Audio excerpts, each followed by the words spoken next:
City boy, city boy. Ladies and gentlemen, it's your boy, Nate the Great, back with another video. And you know we gotta go ahead and do a Friday night Smackdown review, baby. Okay? Now, what we have to understand here is that Triple H is lost. Triple H has no idea what in the hell he is doing, and that is just getting more and more apparent week by week by week. We have an entire pay-per-view to watch tomorrow, and everything was thrown together and hardly touched on at all tonight. Okay, we got a couple of recaps here and there, but this show, it was the same show that we've gotten for the last 3 weeks. It was just backwards. Instead of John Cena going out there, cutting a promo, and getting RKO'd by Randy Orton in the beginning of the show, we had John Cena going out there, cutting a promo, and getting RKO'd by Randy Orton at the end of the show. Only slight differences between his promos this week and the last couple of weeks. This is outrageous. And everything in between, besides the first match, okay, was just a fucking chore to get through.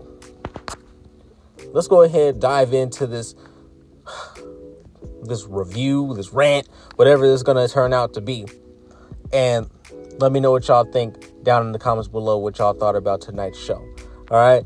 Now, we start off with an interview from Damian Priest. Now, I was like, oh shit, no superstar walkouts. I mean, that's kind of what it was.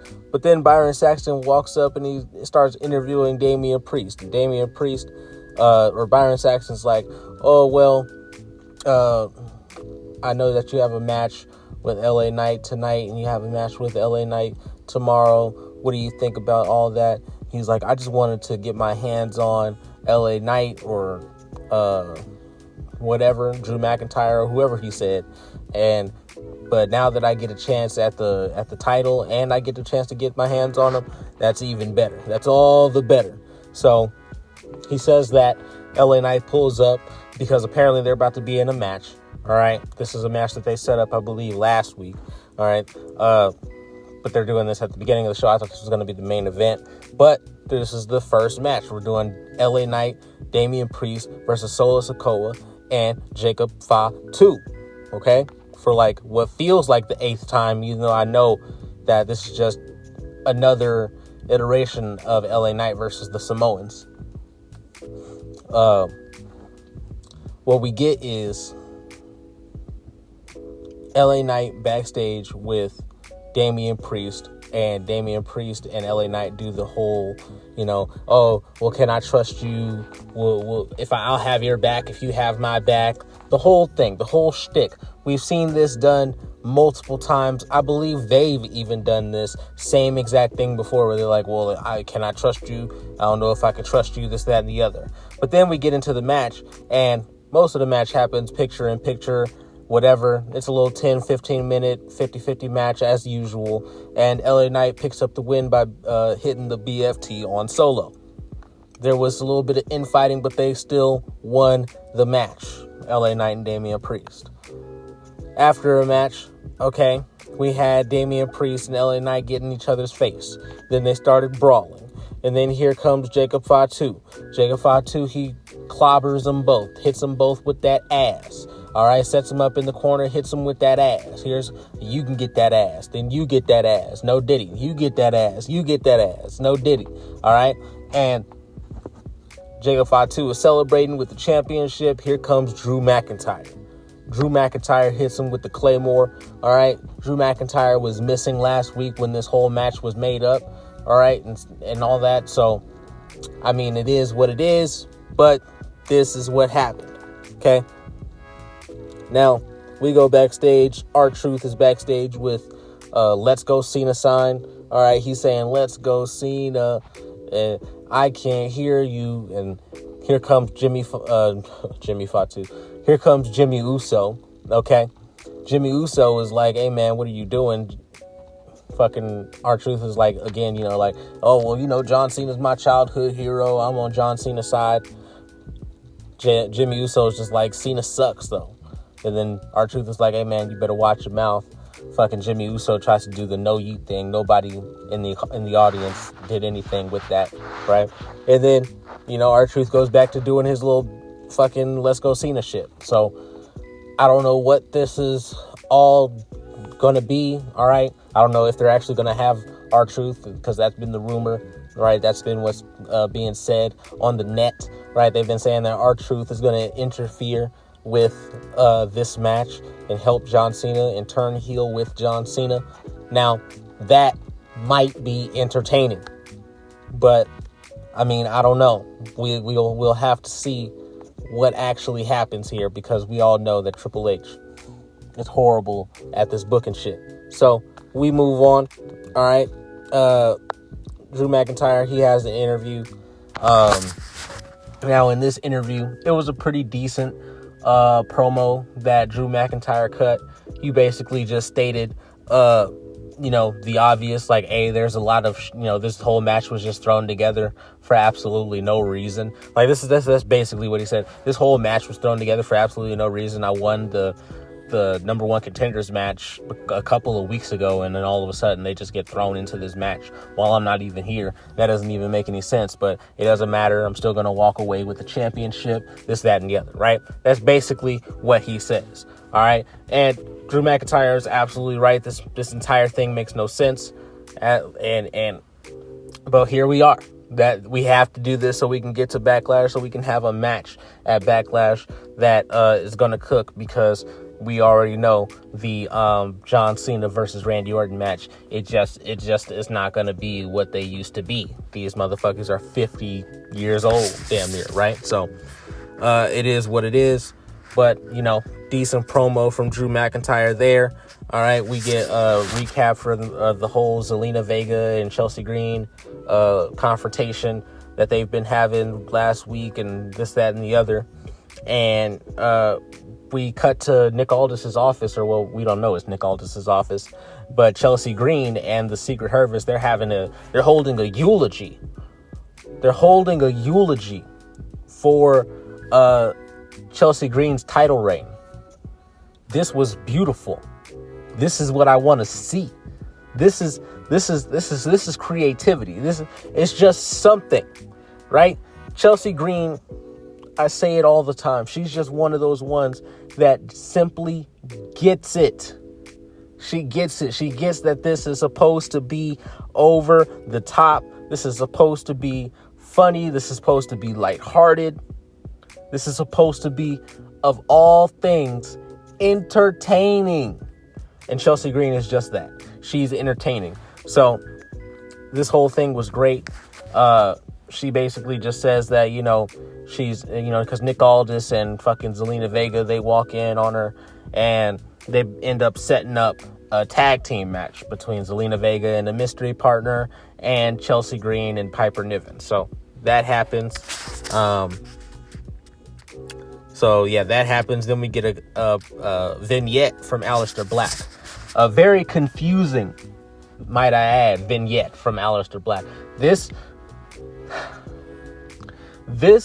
promo, this vignette, was basically just Alistair Black explaining, look, I'm not going to be the same guy that I used to be, when half the people in the audience most likely have no idea who this guy is at all. WWE has added a lot of new people over the last year or so, right? Last couple of years, they added a lot of new people. So there's a lot of people who are going to be watching this, and they have no idea who the fuck Alistair Black is. So who the fuck is he not going to be this time around? Why did Alistair Black basically have the same vignette as Rusev? Oh, well, I'm not, I'm not a bad guy. This is way beyond good and evil, right? I'm just here to do my own thing, to be a new person, right? Like, they basically cut the same exact promo. I'm going to be a generic jobber here in a couple of months. I don't know if he's a heel, if he's a babyface. Like, I don't know what he wants to do because he did not make it clear. He said this is bigger than good and evil and all that stuff. So if it's bigger than that, then explain that. Explain what it is that's bigger. But he did not. This promo was just confusing. Didn't understand what was going on here. And that was that. Alistair Black.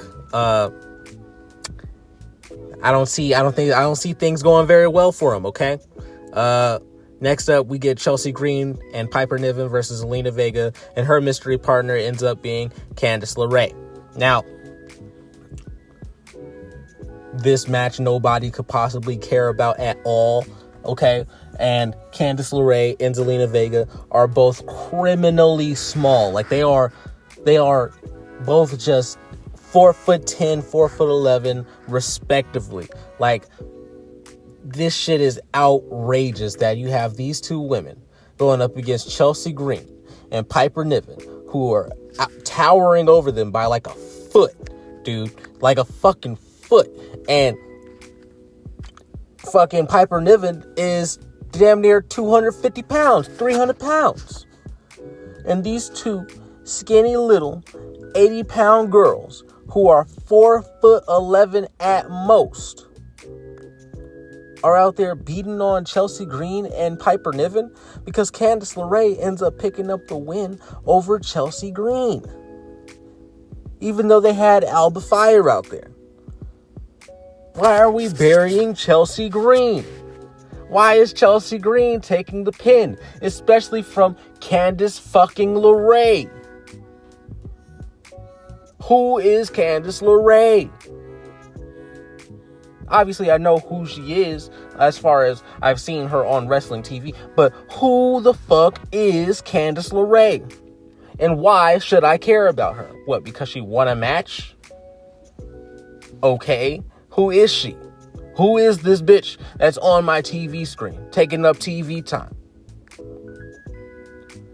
And why are we burying Chelsea Green, the most entertaining woman on the entire roster? This makes no sense. But we move on. We have Rey Fenix. He's backstage talking to, what's his face? Fucking Santos Escobar. All right. And Santos Escobar, he's basically like, man, I don't appreciate how you whooped my ass last week. And Rey Fenix is like, hey, man, we don't even have anything else to talk about. We don't even need to be having no more conversations. And as Santos is getting ready to walk away, he says, I don't know who said anything about conversations. Here comes Humberto and Angel Garza out of the blue, right? And they started beating down on Rey Fenix. Okay, so I mean, this was what it was. I don't care at all about this feud, not even in the slightest. I mean, it's just like I said in my first video about Rey Fenix. He will be beefing or siding with, the LWO or LDF before you know it. And that's the first damn thing they did with him. That's the first damn thing. He said, you got to go beef with the Mexicans in order to get... Triple H said it, in order to get over, all right, in order for you to come out on top, you got to go fight through the Mexicans first. And then we'll put you up and start facing you off maybe with some white folks down the line. But you gotta go beef with them Mexicans. It's like it happens every single time with these Lucha characters, with these brand new Hispanic characters. They're always just dragged out there to have a match or be in a feud with or something to do with the LWO and the LDF. It's something to do with them every single time. Or it's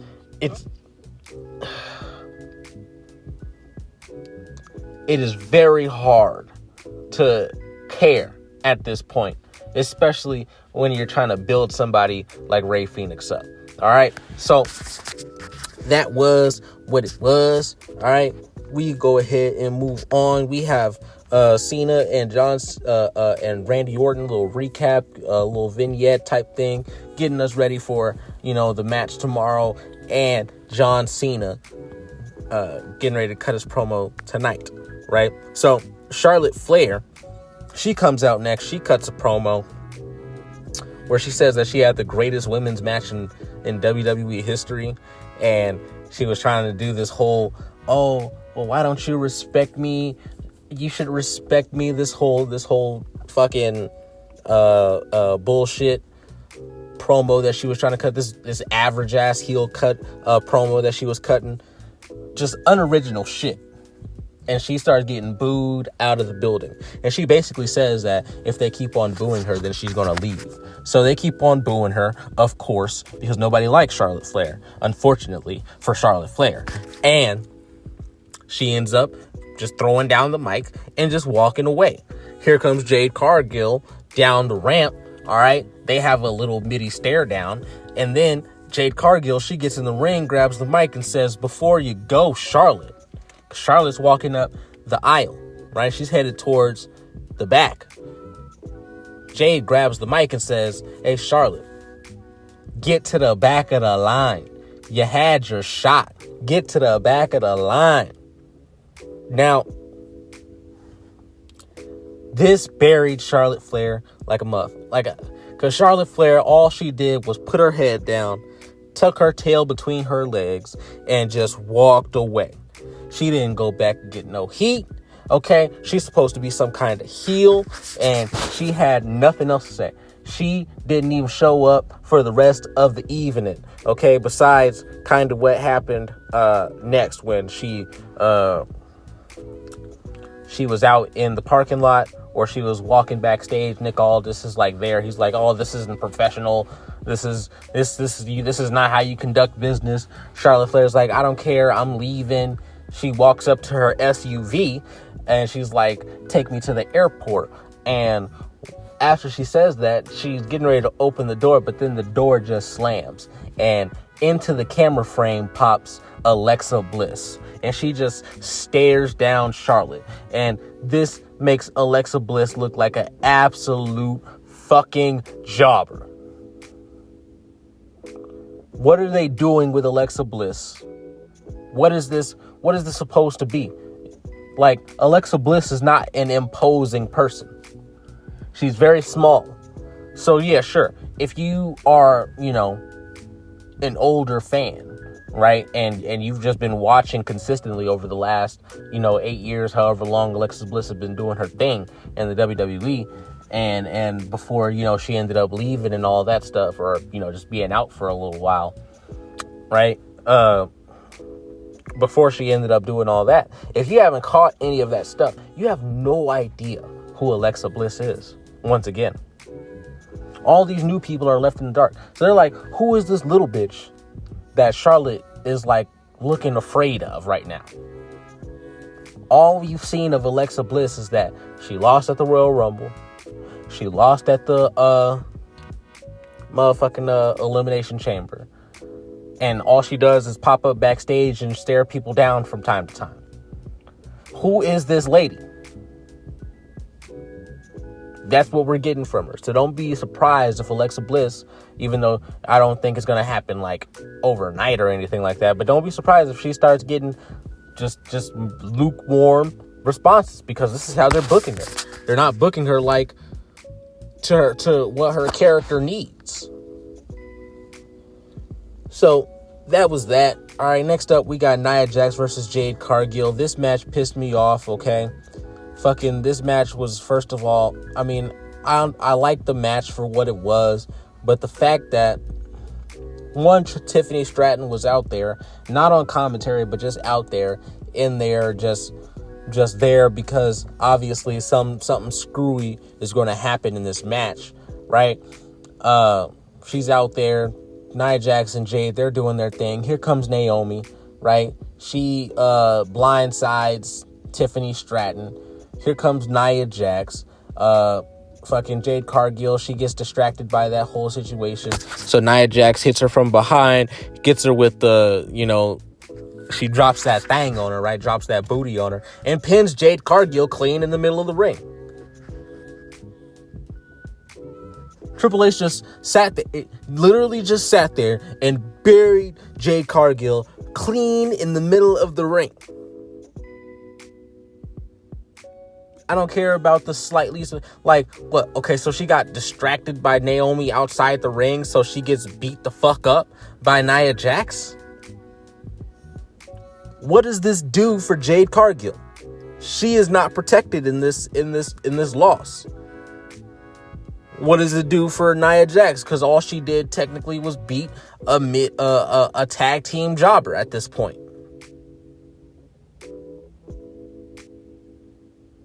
What does this do for anybody, man? Like I'm really trying hard to understand what they're attempting to make happen here. If they wanted Nia Jax to go up against Tiffany Stratton, there was a million ways that you could have gone about it, and you didn't have to bury fucking Jade Cargill in the meantime to do it. You throw her out there to get fucking pinned by Nia Jax, trying to reignite this whole feud with Nia Jax. Like, I mean, this is what you should have done in the first place. If you were going to do this, you should have just had Nia Jax win the Royal Rumble. Or win the damn Elimination Chamber. Have somebody else win the Royal Rumble. Maybe Bianca wins the Royal Rumble. Whatever. Who cares? But you gave it to Charlotte. And now we're dealing with the consequences of you not knowing what the fuck you're doing. So now you got to pick up a storyline that you kind of abandoned already, because fucking Tiffany already beat Nia Jax before. But now we got to go back to it. And in order to do that, we're going to bury Jade Cargill. This match just pissed me off. All right. So then we get to a little like backstage segment with like the Street Profits and Michin and B-Fab, and like I don't know what was going on here in this situation. I don't know what they were trying to get across, what they were trying to accomplish with the situation. It felt like it was just a random encounter, just caught on camera for some reason. Like, that's just what it felt like, right? This served absolutely no purpose. All right, unless they're going to be like mixed tag teaming or whatever the case might be, right? Like in storyline, in kayfabe, they start fucking around or something like that. That would actually be, I mean, it would be the start of a storyline, right? If they actually started doing something together. But I don't think Triple H has the bandwidth creatively to come up with anything regarding that. I think this was just, like I said, just a random encounter just to fill some time. All right, so then we get the Street Profits. They come out, and here's my thing. Street Profits are supposed to be this big heel group, all right? And as they're getting ready to cut their promo, they show that fucking Montez Ford and Bianca Belair, I believe, they got inducted to like the Boys and Girls Hall of Fame or some shit like that. And they show that, and they show Montez and all suited and booted, getting smiling and cheesing and shit like that. I'm like, this is the heel. This is a heel that we're talking about right now. Why would you show that right now? This makes no sense. Why would you sit here and right in the middle of me trying to suspend my disbelief and see that these are characters on a screen, right? You're going to just show right outright, oh yeah, by the way, this shit is fake. This guy is like actually a really good guy. All right. This guy's actually like a really good guy. You know what I mean? Like, he like donates and supports the Boys and Girls Club, and he got inducted to the Hall of Fame. Like, he's actually a really good guy. Right. But they're about to try to be heels right now on the mic. So they're out there, they're cutting their promo. They're saying what they usually say. Right. This is a no-K promo or whatever. But then here comes Fraxium. Fraxium comes out and they basically say that they want a shot. All right, they're the new kids on the block. All right, and the Street Profits are like, no, you literally haven't done anything to prove that you deserve to fucking have a title shot, which is absolutely right.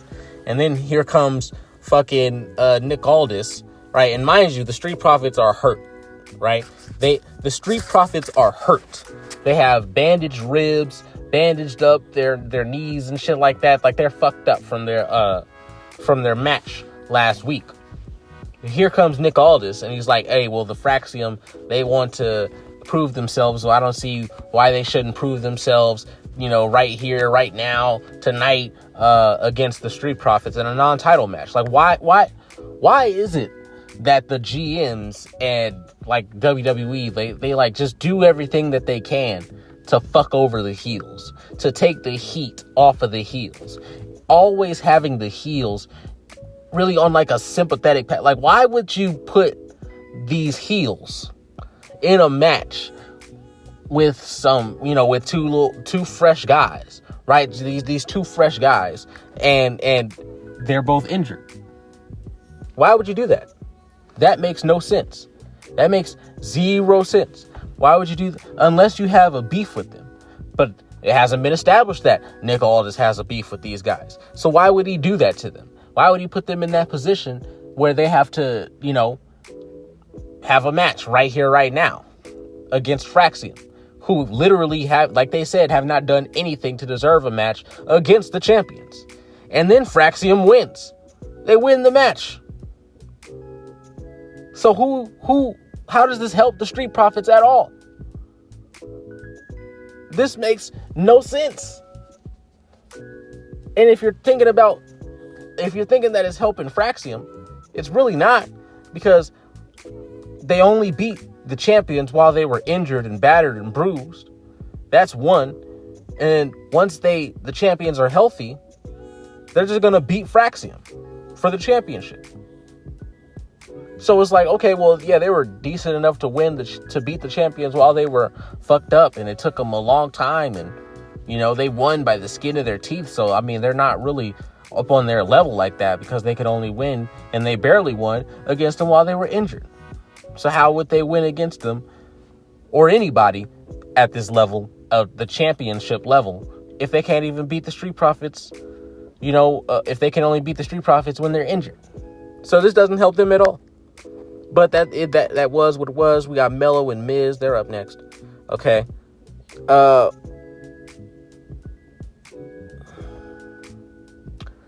This promo and what they have Mello doing is, this promo was okay from the Miz, but the fact that we have Mello and Alistair Black coming up next, this whole thing just pisses me off. So you have Mello go out there and he wins the Andre the Giant Memorial, and then you have him go out there a couple weeks later and job to Malachi Alistair Black. Make it make sense, man. That's all I'm asking you to do. But that's what happened here. I'm not going to spend too much time on it because this was ass. This whole match was ass. Obviously, it was a 50-50 match. Alistair Black ends up picking up the victory, okay? Solo Sikoa and Jacob Fatu, they're backstage after this, and they're just yelling. They're just yelling. That's it. They're just yelling. And, it's just showing that they have some kind of beef going, because Jacob Solo is basically telling Jacob that, he has to follow the plan. He has to stick to the game plan, this, that, and the other. And Jacob's like, the only game plan I'm sticking to is going out there and breaking shit down. All right. That's basically what this was. Then next up, we get Fraxium backstage with Motor City Machine Guns, because Fraxium, they're talking, and here comes Motor City Machine Guns. Like, hey, you beat the Street Profits. Good job, right? You pinned the Street Profits. That was great. And then you have DIY come out of nowhere and attack them both just because. And we're supposed to be interested now? No, still not interested. All right, Backlash is tomorrow, and DIY is on my screen. This makes zero sense to anybody. Next up, we get Los Garza versus Andrade and Rey Fenix. This match lasted like 30 damn minutes. All right, this match was literally just there to eat up time until John Cena just had barely enough time to have about 10 minutes on the microphone, and so he can have that whole segment. All right, because with this match, what ends up happening, Los Garza, they lose. Andrade pins Berto, and they have friction. Berto and fucking Santos Escobar. Okay, basically Santos is kicking Berto out, or that's at least what it looks like. Because Santos is very, very upset with Berto for losing, even though Santos literally hasn't won a match either in like a fucking year now. So that is what it is. Okay. And then we get John Cena. He comes out, cuts a promo about Randy Orton and Randy Orton's family. He says, Bob Orton, his only accomplishment is knocking up Randy's mama, right? Like that's basically what he's saying, right? But that's the new stuff that he's saying, just talking about Randy Orton and Randy Orton's career, basically just really shitting on it, really trying to bury his career, right? And after this long promo that he cuts, he gets some random ass jobber with a mask on, comes out of nowhere, tries to attack him from behind. Cena hits him with the attitude adjustment. All right, cool. John Cena looks down at him, sees that he's wearing a mask, doesn't try to lift the mask up or anything. He just starts showing, putting his title up and everything again, right? And then here comes Randy Orton out of nowhere with the RKO. So we're getting this shit. I'm telling you, we're just getting this shit just week after week after week after week. There is no creative. This is not a storyline. All they're doing is going out there cutting promos on each other. That's it. All of the feuds, all the crazy stuff that John Cena and Randy Orton have been through, and this is their swan song. This is their final feud, their final match. All it was a couple of promos and a couple of RKOs. That is sad. That is just sad. You have a fucking actor in John Cena, and you don't have him doing the best that he possibly can. You're not having him work to the highest possible potential of him being able to work in this business. You just have him going out there cutting promos and getting RKO'd week after week after week. And he's supposed to be a top heel. And he's getting RKO'd by Randy Orton, a guy who he won the match against Joe Hendry. Like, I guess that's an accomplishment, I guess, right? The way they made it look, it didn't seem like it was too much skin off of his bones, right? Too much skin off of his nose, right? So, he won that match. But before that, when's the last time Randy really won a match? When's the last time he won anything of consequence? So he's out there, supposed to be a top heel, getting RKO'd week after week after week by Randy Orton. A glorified mid-carder at this point in his career.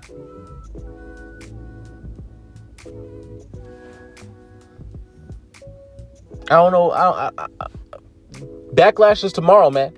Backlash is tomorrow. Let me know what y'all think about this show down below in the comments, okay? Let me know what y'all thought about the video. I give this show a fucking 3 out of 10 at most, all right? 3 out of 10, and that's it. That's all I can fucking give it, man. And that's because of the match with LA Knight, Damian Priest, and Solo and Jacob. It was a good match for what it was, all right? It just... everything else in between, and even the ending, it was just all downhill from there. All right. And the crowd was out of it. Can't blame them, because this show fucking sucked. This show sucked. All right.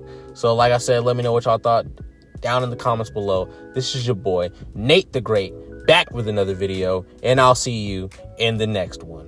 Peace.